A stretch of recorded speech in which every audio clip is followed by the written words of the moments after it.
আজকের গল্প সালমা চৌধুরী রচিত আমৃত্যু ভালোবাসি তোকে। গল্প পাঠে আমি জয়ন্তী। অ্যাডমিশন টেস্টের চাপে মেঘের নাজেহাল অবস্থা। প্রতিদিনই জান্নাত পড়াতে আসে, টানা 3 ঘন্টা পরীক্ষা নেয়, বোঝানো শেষে বাসায় ফিরে যায়। অন্যান্য দিনের মতো আজও মেঘ সব পড়া শেষ করে 11:30 দিকে শুয়েছে। আবির এখনো বাড়ি ফেরেনি। মেঘ একবার আবিরের রুম থেকে ঘুরেও এসেছে, আরো 20 মিনিট অপেক্ষা করেছে। আবির ফিরছে না বলে বাধ্য হয়ে ফোনে সেভ করা আবিরের নাম্বারটা বের করলো। কোচিংয়ের ঘটনার পর আজ দ্বিতীয়বারের মতো আবির ভাইকে কল দিতে যাচ্ছিল। অষ্টাদশীর হৃদয়ের কম্পন তীব্র হতে শুরু করেছে। কল রিং হচ্ছে, কয়েক মুহূর্তেই রিসিভ হলো। সঙ্গে সঙ্গে মেঘ কাঁপা কাঁপা গলায় সালাম দিল। একই সময় ওপাশ থেকে একটা মেয়ের কণ্ঠস্বর ভেসে আসছে। সালামের ওপাশের মেয়েলি কণ্ঠের বলা কথাটা একসাথে মেঘের হওয়ায় মেঘ কথাটা বুঝতে পারেনি। আবির উচ্চস্বরে কাকে বলে উঠল, স্টপ। সহসা স্বাভাবিক কণ্ঠে সালামের উত্তর দিয়ে বলল, ঘুমাসনি এখনো? আবিরের স্টপ শুনে মেঘ এখনো স্টপ হয়েই আছে। কোন মেয়ে, কি বলেছে? আবির ভাই এখন কোথায়? কিছুই ভেবে পাচ্ছে না। কিছুটা ভেবেচিন্তে মেঘ প্রশ্ন করল, আপনি এখন কোথায়? বাসায় কখন আসবেন? আবির গম্ভীর কণ্ঠে উত্তর দিল, বাসায় ফিরতে একটু দেরি হবে। কেন? মেঘ পুনরায় প্রশ্ন করল, কোথায় আছেন? আবির রাশভারী কণ্ঠে উত্তর দিল, একটা কাজে এসেছি, তানভীরও আছে আমার সাথে, চিন্তা করিস না। মেঘ খুশি হয়েও হতে পারল না। মেয়ের কণ্ঠ শুনে মনে ভয় ঢুকে গেছিল। তানভীর সাথে আছে শুনে একটু খুশি হলেও বেশি খুশি হতে পারল না, কারণ তানভীর আপন ভাই হওয়া সত্ত্বেও ভাইয়ের খোঁজ না নিয়ে আবির ভাইয়ের খোঁজ নিচ্ছে। বিষয়টা কেমন হয়ে গেল না? মেঘ আস্তে করে শুধালো, ভাইয়া কি আপনার পাশে? আবির উত্তর দিল, না, একটু দূরে। কথা বলবি? ডাকবো? মেঘ সঙ্গে সঙ্গেই বলে উঠল, না না, এমনিতেই আসছেন না যে, অপেক্ষা করতাছি। আবির ঠান্ডা কণ্ঠে বলল, অপেক্ষা করতে হবে না, আমরা চলে আসব। মেঘ আস্তে করেই বলল, টেনশনে ঘুম আসছে না। আবির কপাল কুঁচকে স্বাভাবিক কণ্ঠে উত্তর দিল, আচ্ছা, আসতেছি। মেঘ ব্যালকানিতে দাঁড়িয়ে অপেক্ষা করছে। অনেকক্ষণ পর আবির আর তানভীর বাসায় ফিরেছে। তানভীর আগে আগে বাসায় ঢুকে পড়লেও আবির নিচে দাঁড়িয়ে কারোর সাথে ফোনে কথা বলছে। মেঘ ব্যালকানি থেকে দাঁড়িয়ে সেই দৃশ্য দেখছে। ঠোঁটে তার মিষ্টি হাসি। মেঘ বিড়বিড় করে বলছে, আবির ভাইয়ের উপস্থিতি যে আমার হৃদয় বসন্ত জাগাতে সক্ষম। উনি কবে বুঝবেন এটা? মেঘ আনমনে কত কিছুই ভেবে যাচ্ছে। কখন আবির বাসায় ঢুকেছে অষ্টাদশীর সেই খেয়ালই নেই। আবির নিজের রুমে না গিয়ে সোজা মেঘের রুমে এসেছে। মেঘকে রুমে না পেয়ে যেই না ব্যালকানির দিকে যাবে, তখনই দৃষ্টি পড়ে মেঘের খাতার দিকে। কেমিস্ট্রির বিক্রিয়ার পাশে বড় বড় অক্ষরে লেখা, আবির ভাই। আবির তৎক্ষণাৎ খাতাটা হাতে নিয়েছে। লাস্ট কয়েকটা পৃষ্ঠা উল্টিয়ে দেখল।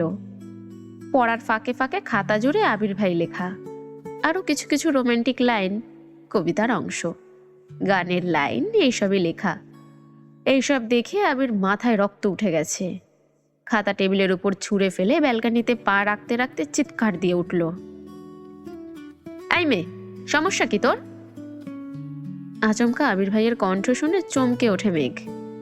আবিরের রাগান্বিত মুখবিবর দেখে ভয় দুপা পিছিয়ে মাথা নিচু করে নরম স্বরে বলে উঠল, কোনো সমস্যা নেই।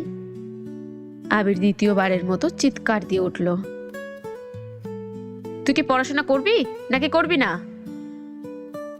মেঘের মাথায় কিছুই ঢুকছে না। আবির ভাইকে বাসায় আসতে বলার সাথে মেঘের পড়াশোনার কি সম্পর্ক? জান্নাতাপুর নেওয়া পরীক্ষাতেও তো ভালোই মার্ক পায়, তাহলে আবির ভাই এমন কেন করছেন? মেঘ ঢোক গিলে ছোট করে বলল, করব। আবির রাগান্বিত কণ্ঠে বলল, লোক দেখানো পড়াশোনা করার কোনো দরকার নেই। এটা তো লাস্ট ওয়ার্নিং। যদি তুই ঢাকা বিশ্ববিদ্যালয়ে চান্স না পাস তাহলে তোর পা দুটো ভেঙে ঘরে বসাইয়া রাখবো। পড়াশোনা যদি করতে চাস তাহলে চান্স পাইতে হবে, আর না হয়। এতটুকু বলেই আবির থামল। চোখে মুখে একরাশ বিরক্তি আর ক্রোধ। 1 সেকেন্ড না দাঁড়িয়ে চলে যায়।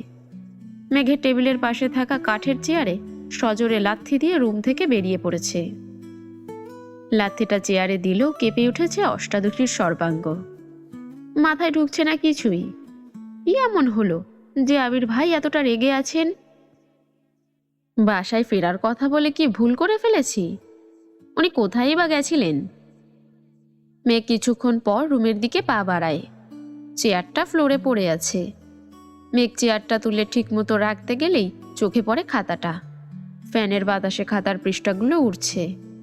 মেঘ সঙ্গে সঙ্গে খাতা তুলে নেয় হাতে। খাতা জুড়ে আবির ভাই লেখা দেখে কলিজা শুকিয়ে কাঠ হয়ে গেছে। বিড়বিড় করে বলল, সর্বনাশ! এই খাতা কি আবির ভাই দেখে ফেলেছেন? তখনই আবির আবার রুমে এসেছে। ফ্যান বন্ধ করে মেঘের হাত থেকে খাতাটা এক টানে নিয়ে হাতে থাকা লাইটার দিয়ে আগুন জ্বালিয়ে দিয়েছে। মেঘ বিস্ময়কর দৃষ্টিতে তাকিয়ে আছে। বিশালাকার চোখে সেই আগুন স্পষ্ট প্রতীয়মান হচ্ছে। আগুনের মাত্রা বাড়তে শুরু করেছে, তাই আবির খাতা ছেড়ে দিয়েছে। ফ্লোরে খাতাটা পড়তেই আগুন দ্বিগুণ বেড়ে গেছে। আবির সেই আগুনের দিকে তাকিয়ে থেকেই রাশভারী কণ্ঠে বলে উঠল, ভবিষ্যতে এই ঘটনার পুনরাবৃত্তি ঘটলে তার ফলাফলটা আরো বেশি ভয়ানক হবে, মনে থাকে যেন। আবির চলে গেছে। মেঘ কিছুক্ষণ দাঁড়িয়ে থেকে সেই আগুন দেখে তারপর সেখানেই বসে পড়েছে। নির্বাক চোখে চেয়ে আছে পুরা খাতাটার অবশিষ্ট অংশের পানে। আবির শুধু খাতায় পুরায়নি, পুড়িয়েছে অষ্টাদশীর হৃদয়ে বাড়তে থাকা ভালোবাসাকে। আবির কিছু না বলেও বুঝিয়ে দিয়েছে আবিরকে ভালোবাসার যোগ্যতা মেঘের নেই। আবির ভাইয়ের ক্রোধিত আখিতে অষ্টাদশীর কোমল মন ঝলসে গেছে। চোখ বেয়ে আজ এক ফোঁটা পানিও ঝরছে না, কেমন যেন পাথরের ন্যায় বসে আছে। 1 সপ্তাহ পর শুক্রবার সন্ধেতে আবির বন্ধুদের সাথে আড্ডা দিতে বেরিয়েছে। কিছুক্ষণের মধ্যেই তানভীর হাজির হলো সেখানে। আজ তানভীরের তেমন একটা কাজ নেই। বন্ধুদের সাথে ঘোরাঘুরি করেছে। বিকেলের দিকে এমপির বাড়ি থেকে ঘুরে এসেছে। কি করবে ভেবে না পেয়ে বড় ভাইদের সাথে আড্ডা দিতে আসছে। তানভীর হাসি মুখে সবার সাথে হ্যান্ডশেক করে একটা চেয়ার টেনে বসল। সবাই তানভীরকে পেয়ে গণহারে প্রশ্ন করা শুরু করেছে। নির্বাচন নিয়ে, তানভীরের কাজ নিয়ে, এমপির কর্মসূচি নিয়ে। তানভীর যা জানে সব উত্তরই ঠিকঠাক মতো দিচ্ছে। আবির চুপচাপ বসে বসে ফোন চাপছে। আড্ডার কেন্দ্রবিন্দু তানভীর হওয়ায় মেঘের টপিক উঠতে বেশি সময় লাগলো না। এতদিন সবাই তানভীরকে আবিরের ছোট ভাই হিসেবেই সম্বোধন করে এসেছে। রাকিব সব জানলেও বরাবরই সে ভদ্র মানুষ ছিল। তবে এখন সবাই মেঘের কথা জানে। মেঘ আর আবিরের কথা জানার পর আজই তানভীরকে পেয়েছে, তাই সবাই নতুনভাবে তানভীরের সাথে পরিচিত হচ্ছে। কথার কথা লিমন বলে উঠল, তানভীর, তুই তোর বোনকে আবিরের কাছে বিয়ে দিতে রাজি হয়েছিস কেন? তানভীর আবিরের দিকে তাকিয়ে স্বাভাবিক কণ্ঠে বলল, আমার বিশ্বাস ভাইয়া আমার বোনকে সারা জীবন রাজরানী করে রাখবে। আমার বোনের জীবনে যত ঝড়ই আসুক না কেন, ভাইয়া সবসময় তার সামনে ঢাল হয়ে দাঁড়াবে। ভাই হিসেবে এর থেকে বেশি আমি কি চাইব? রাসেল সঙ্গে সঙ্গে বলে উঠল, আমার একটা প্রশ্ন আছে। বলো ভাইয়া। রাসেল একটু ভেবে বলল, এই যে তুই আবিরকে ভাইয়া ডাকিস, তোর বাকি ভাই বোনরাও আবিরকে ভাইয়া ডাকে, তাহলে মেঘ কেন ভাইয়া ডাকে না? তানভীর সশব্দে হেসে দিল। আমার কি মনে হয় বনু ডাকেনি?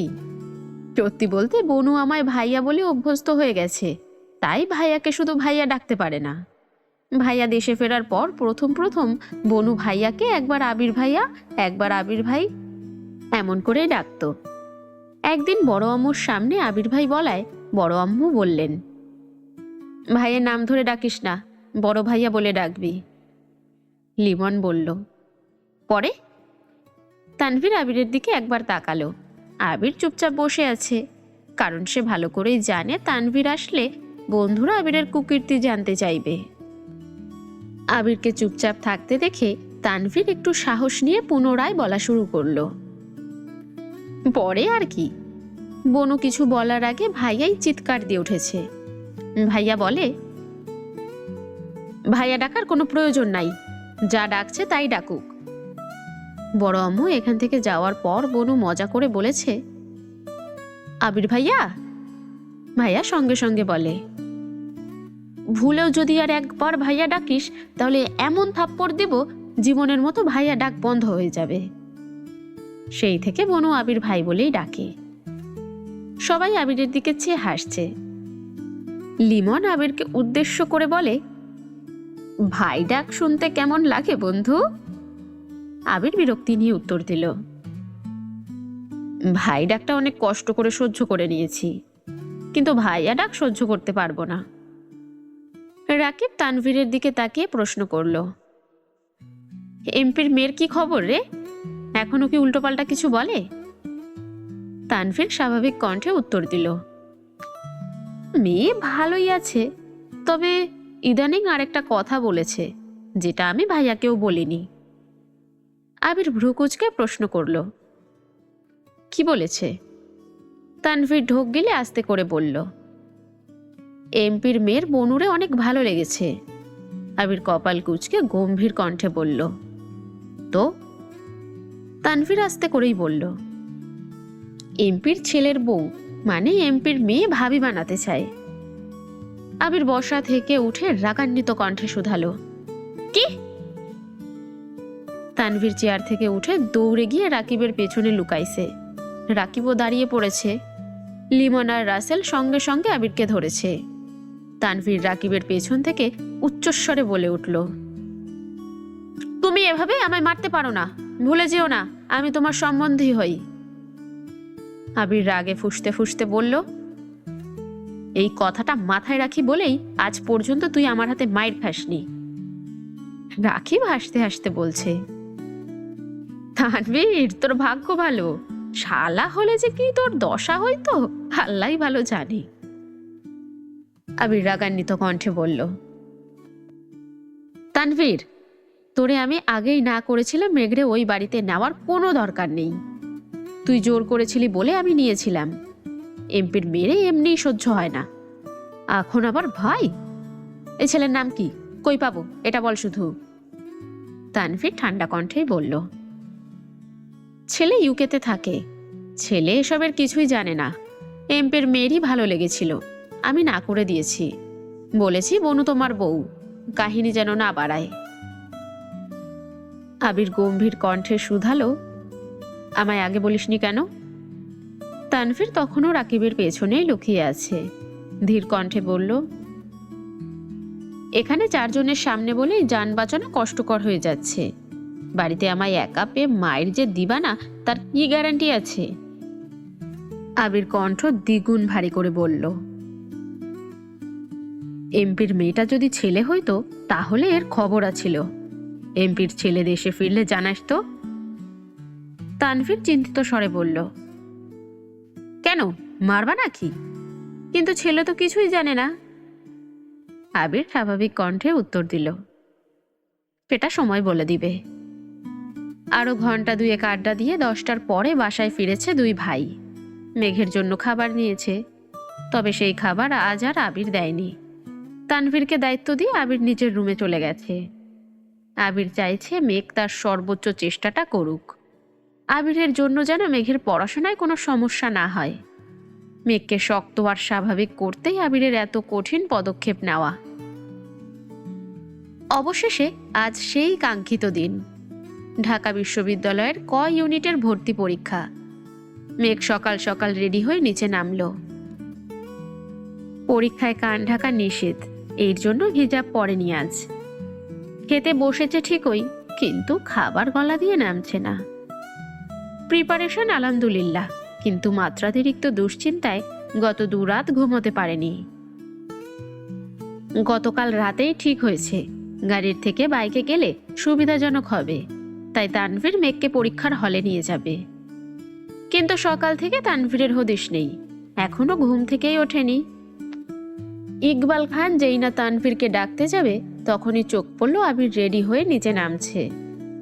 ইকবাল খান আবিরকে দেখে উচ্চস্বরে বলে উঠলেন, কিরে আবির, তুই কোথাও যাচ্ছিস নাকি? আবির স্বাভাবিক কণ্ঠে উত্তর দিল,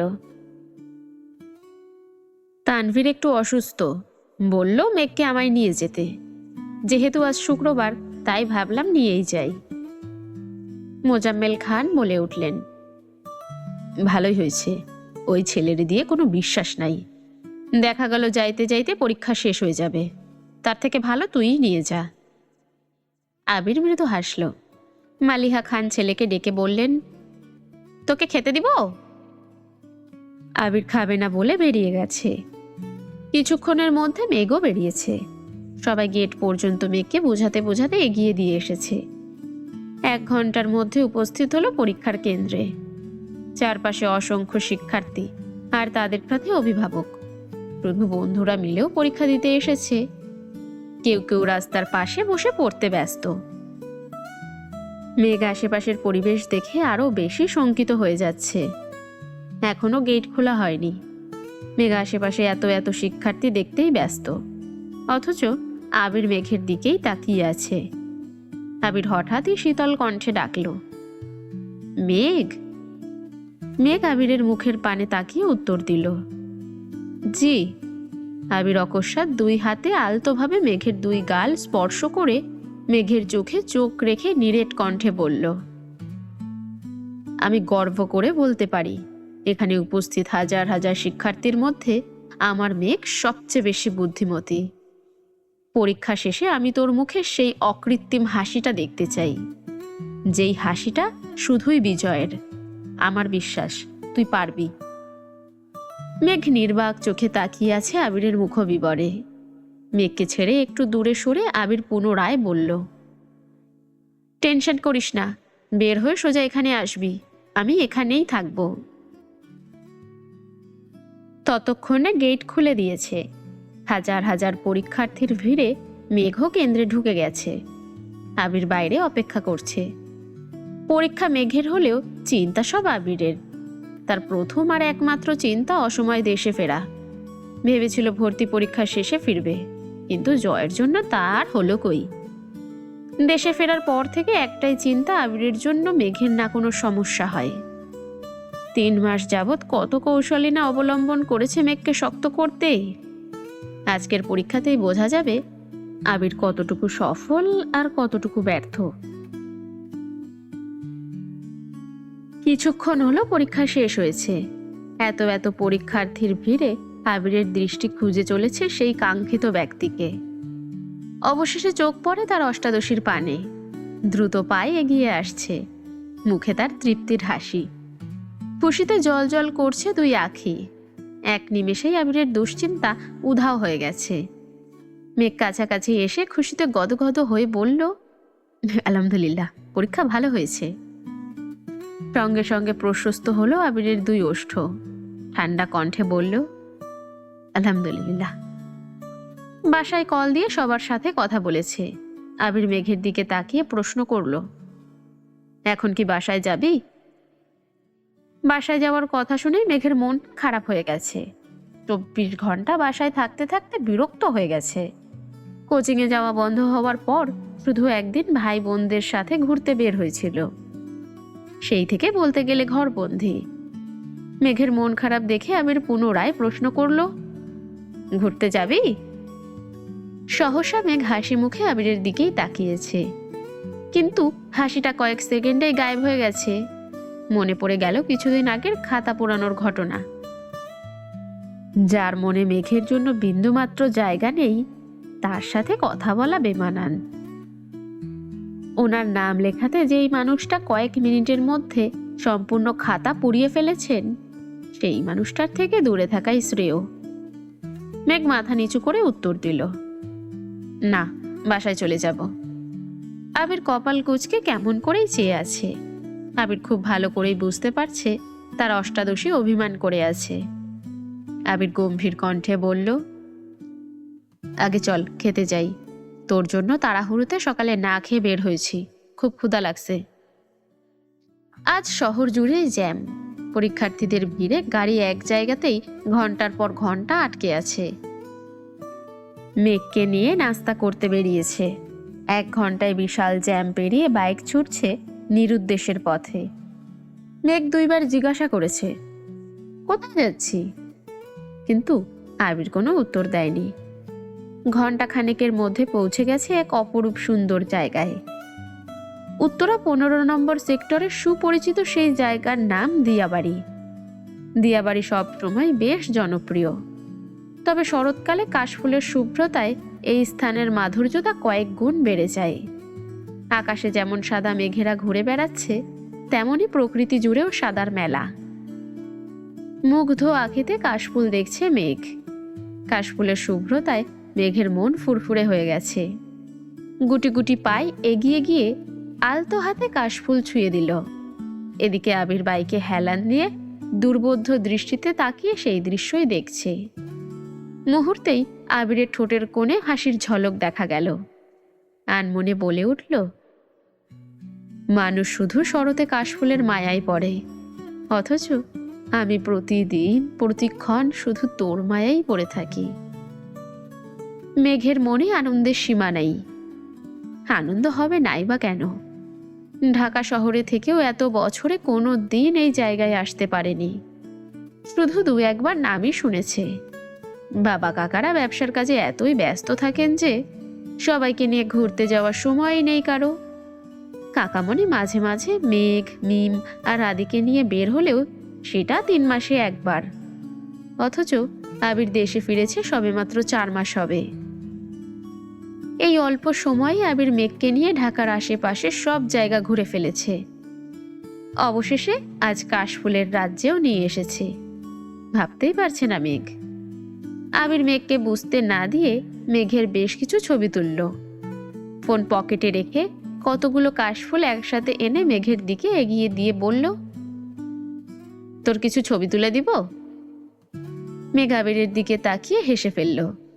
সেও মনে মনে ভাবছিল মোবাইলটা নিয়ে আসলে ছবি তুলতে পারত, কিন্তু আবির ভাইকে এই কথা বলার সাহস পাচ্ছিল না। আবির মেঘের মনের কথাই বলে ফেলেছে, তাই না চাইতেও মেঘ হেসে ফেলল। আবির কয়েকটা ছবি তুলে দিয়েছে।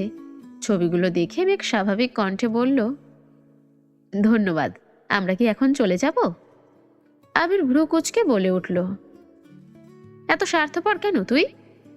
মেঘ চোখ বড় বড় করে তাকিয়ে শুধালো, মানে?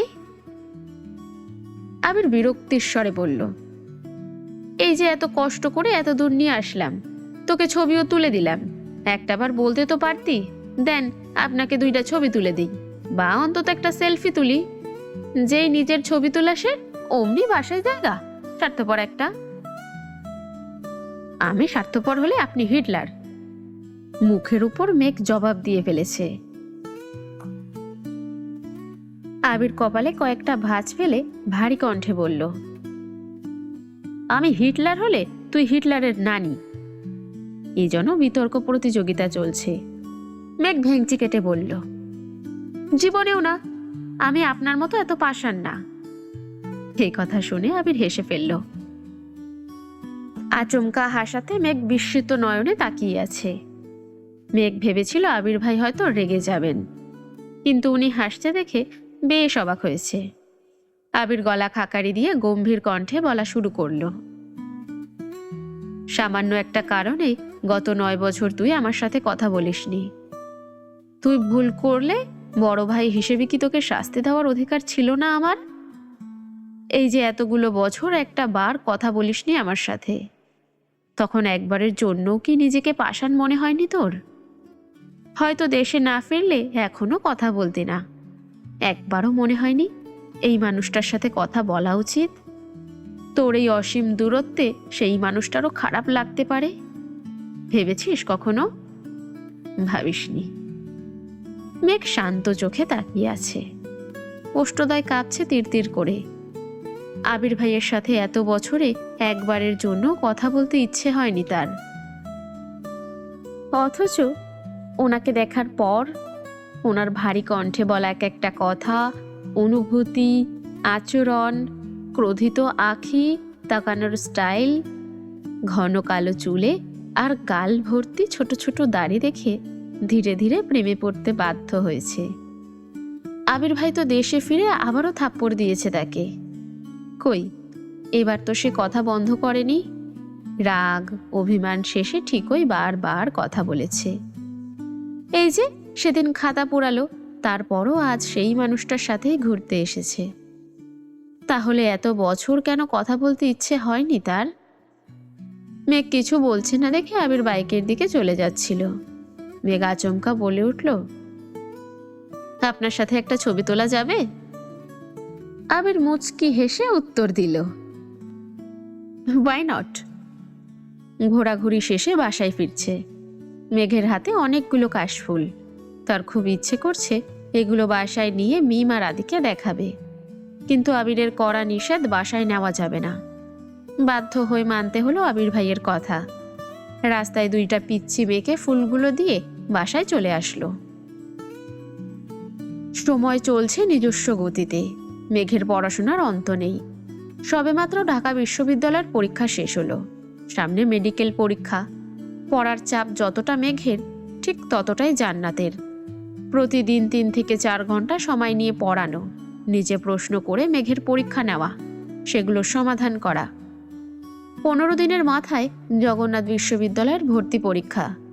যতদিন না মেঘ চান্স পাচ্ছে ততদিন চলবে এই লড়াই। সপ্তাহখানেক পরে ঢাকা বিশ্ববিদ্যালয়ের ক ইউনিটের ফলাফল প্রকাশিত হয়েছে। মেঘের সিরিয়াল আসছে। সেই খুশিতে খান বাড়িতে উৎসব চলছে। প্রতিটি মানুষই মহা খুশি। তবে মোজাম্মেল খান তেমন খুশি না, কারণ ওনার ইচ্ছে মেঘ মেডিকেলে পড়বে। বিশ্ববিদ্যালয়ের প্রতি ওনার আগ্রহ নেই বললেই চলে। বাড়ির সবাই হইচই করছে দেখে একসময় ধমক দিয়েই বসলেন, মেডিকেল পরীক্ষা এখনো হয়নি, এত খুশি হওয়ার কিছুই নেই, সামনে পরীক্ষা, পড়তে বসো গিয়ে। আবির রুমের বাইরে ব্যালকনিতে দাঁড়িয়ে নিচে সবার হই হুল্লোড় দেখছিল। তবে মোজাম্মেল খানের ধমকে আজ আবিরের রাগ হচ্ছে না, বরং মেঘের চান্স পাওয়ার খুশিতে এসব সামান্য বিষয়কে সে পাত্তাও দিল না। কিন্তু মোজাম্মেল খানের ধমকে মেঘের মন খারাপ হতে সময় বেশি লাগলো না। সিঁড়ি দিয়ে উঠে নিজের রুমে যেতে গিয়ে আবিরকে দেখেই থমকে দাঁড়ালো। শীতল চোখে তাকালো একবার।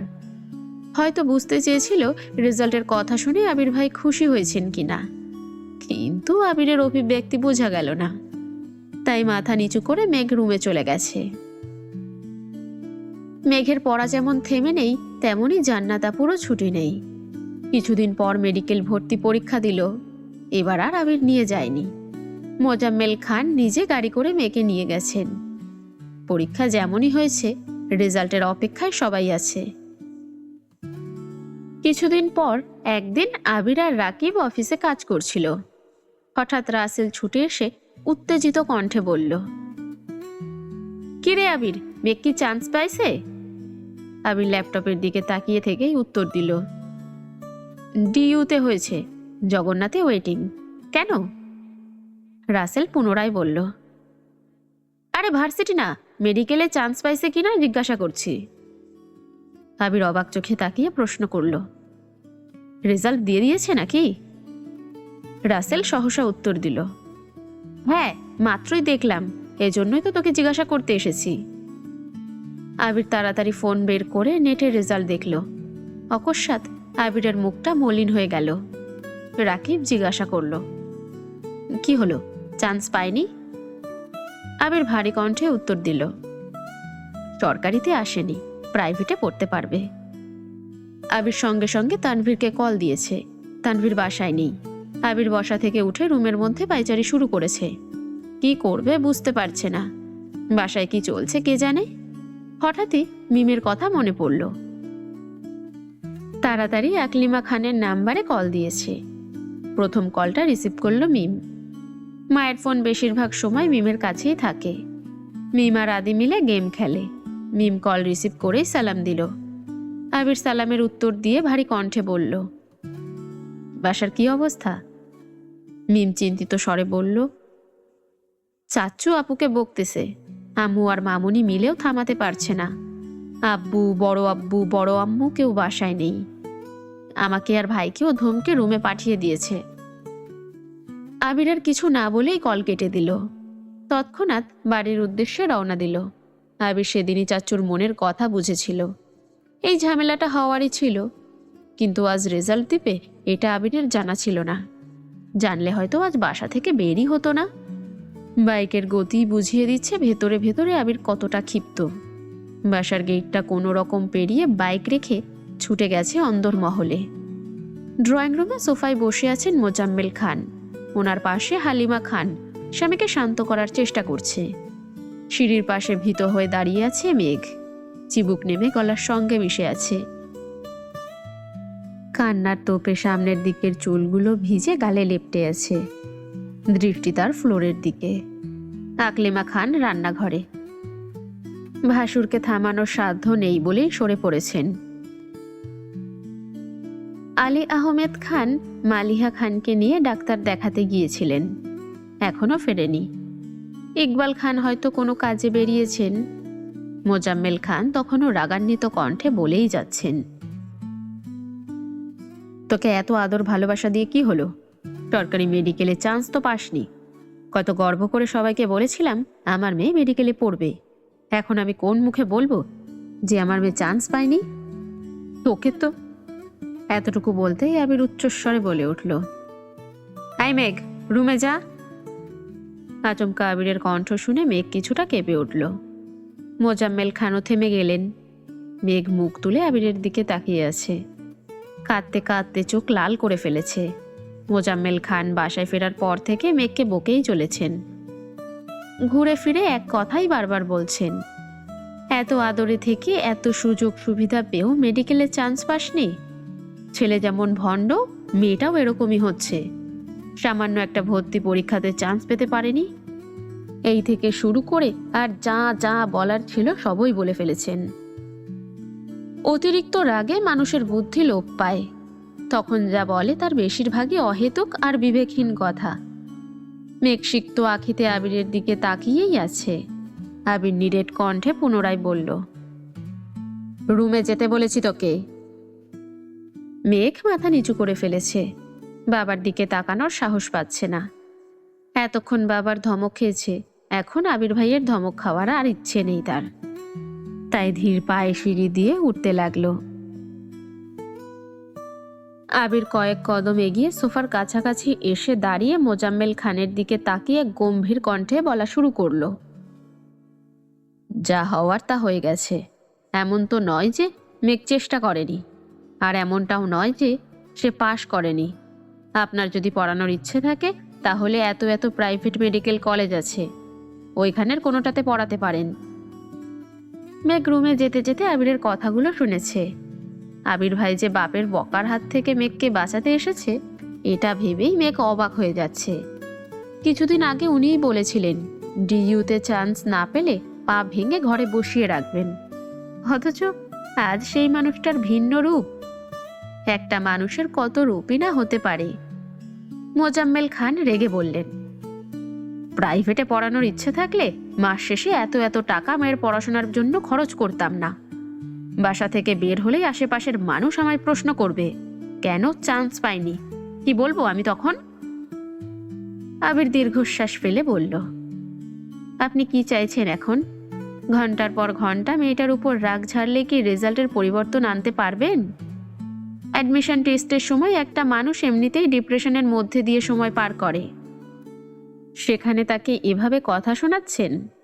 আজ আপনার যতটা কষ্ট হচ্ছে তার থেকেও 1000 গুণ বেশি কষ্ট হচ্ছে মেঘের। দিনরাত এক করে চান্স পাওয়ার জন্য পড়াশোনা সে করেছিল। বাবা মা হিসেবে ওকে সাপোর্ট করাটা আপনাদের দায়িত্ব ছিল। কিন্তু কি বলবো, আপনারা তো সন্তানদের থেকেও সমাজকে বেশি প্রাধান্য দেন। কথাগুলো বলে আবির সিঁড়ি দিয়ে উঠে যাচ্ছে। মোজাম্মেল খান নিশ্চুপ হয়ে বসে আছেন। ভেতরে ভেতরে এখনো রাগে ফুঁসছেন, কিন্তু আবিরের বলা কথাগুলোর প্রত্যুত্তর ছিল না বলেই চুপ করে গেছেন। হালিমা খানও শান্ত স্বরে স্বামীকে বোঝাচ্ছেন, মেঘ বিছানায় উপর হয়ে শুয়ে কাঁদছে, চুলগুলো এলোমেলো হয়ে ছড়িয়ে আসে। আবির একটু শব্দ করেই দরজা ধাক্কা দিল, কিন্তু মেঘের কোনো সাড়া শব্দ নেই। অবিরত কেঁদেই যাচ্ছে, এই কান্নার কোনো অন্ত নেই। আবির বিছানার পাশে বসে আস্তে করে ডাকল, মেঘ। সঙ্গে সঙ্গে মেঘ একটু থামলো, তারপর আবার কান্না শুরু করলো। আবির আলতোভাবে মাথায় হাত রেখেছে, এলোমেলো চুলগুলো কিছুটা গুছিয়ে স্বাভাবিক কণ্ঠে বলল, তোর সাথে কথা আছে, ওঠ। মেঘ কাঁদতে কাঁদতে উত্তর দিল, আমার সাথে কথা বলতে হবে না, আপনি চলে যান। আবির গম্ভীর কণ্ঠে বলল, তোর সাথে কথা না বলে আমি যাব না। আমি 10 পর্যন্ত গুনব, এর মধ্যে মুখ ধুয়ে আমার সামনে এসে বসবি। মেঘ তবুও নড়ছে না। আবির ভারী কণ্ঠে বলা শুরু করলো, 1, 2।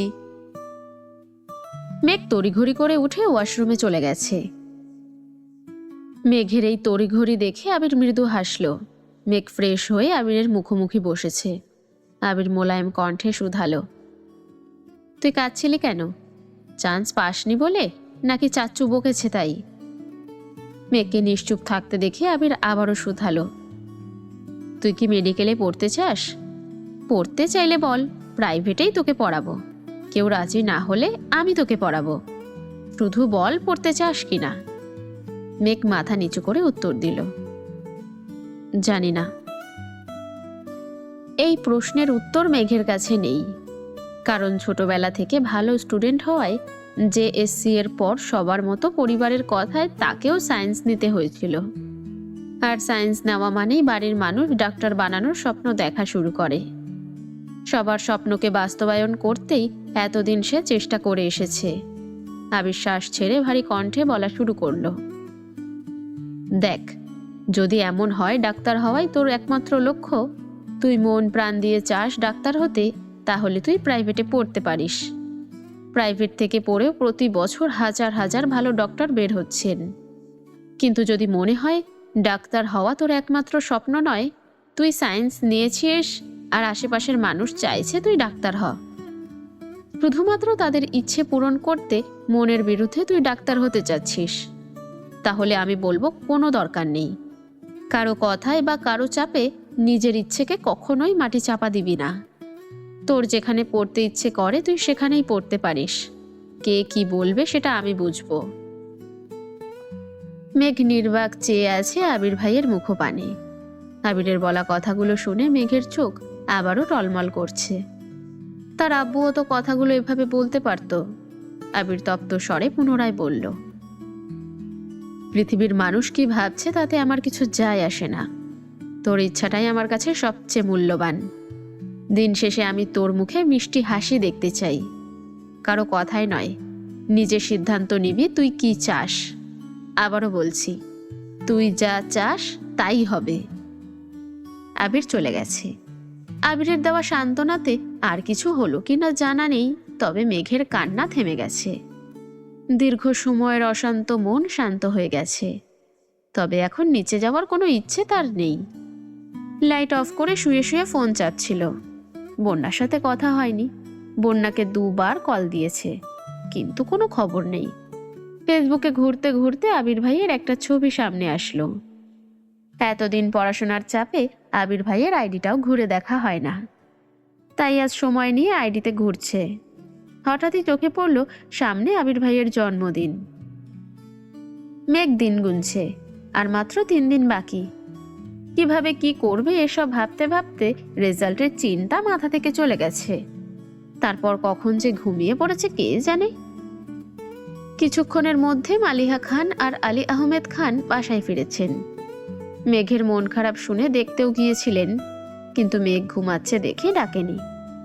ছোটবেলা থেকেই মেঘের ঘুম অনেক গভীর, আর ঘুমের মধ্যে মেঘকে ডাকলে মাথা ব্যথা করে, তাই সচরাচর কেউই ডাকে না। কিছুক্ষণ পর আবির মায়ের রুমে গেছে। কিছুদিন যাবতই মালিহা খানের প্রেশার বাড়তি, মাথা ভার হয়ে থাকে, চোখে ঝাপসা দেখছিলেন। আবির মায়ের কাছে কিছুক্ষণ বসলো, খাবার খাইয়ে তারপর ঔষধ খাইয়ে নিজের রুমে আসলো। এটুকু সময়ের মধ্যে আলী আহমেদ খান রুমে আসেননি। হয়তোবা দুই ভাই অন্য কোনো রুমে কথা বলছেন। ঘন্টাখানেক পর তানভীর বাসায় ফিরেছে। আবিরের কাছ থেকে সবাই শুনেছে। মেঘকে দেখতেও গিয়েছিল, কিন্তু লাইট অফ দেখে সেও আর ডাকেনি। রুমে বসে কি করবে বুঝতে পারছে না। তখনই বন্যার নম্বর থেকে কল আসছে। তানভীর অবিশ্বাস্য চোখে তাকিয়ে কলটা রিসিভ করল। বন্যা বলল, আসসালামু আলাইকুম। তানভীর উত্তর দিল, ওয়ালাইকুম আসসালাম। বন্যা চিন্তিত কণ্ঠে শুধালো, আপনি কি বাসায়? মেঘ কোথায় বলতে পারবেন? এতগুলো কল দিলাম, রিসিভ করছে না তো, তাই বাধ্য হয়ে আপনাকে কল দিলাম। তানভীর স্বাভাবিক কণ্ঠে জবাব দিল, আমি বাসায়। বনু তো ঘুমোচ্ছে, মনে হয় ফোন সাইলেন্ট করা। বন্যা আবার প্রশ্ন করল, মেঘের কি সরকারিতে চান্স হয়েছে? তানভীর ভারী কণ্ঠে উত্তর দিল, না, প্রাইভেটে। তোমার?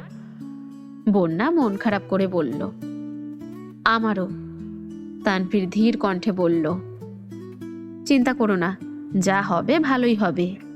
ডিইউতে তো তোমার চান্স হয়েছে শুনলাম। বনুরে বুঝাইয়া দুজনেই ভর্তি হয়ে পড়ো। হয়তো উপরওয়ালা চাচ্ছেন দুই বান্ধবী একসাথেই থাকো। বন্যা মৃদু হেসে উত্তর দিল, হয়তোবা, দোয়া করবেন। আল্লাহ হাফিজ। তানভীরও আল্লাহ হাফিজ বলে ফোনটা রেখে দিয়েছে।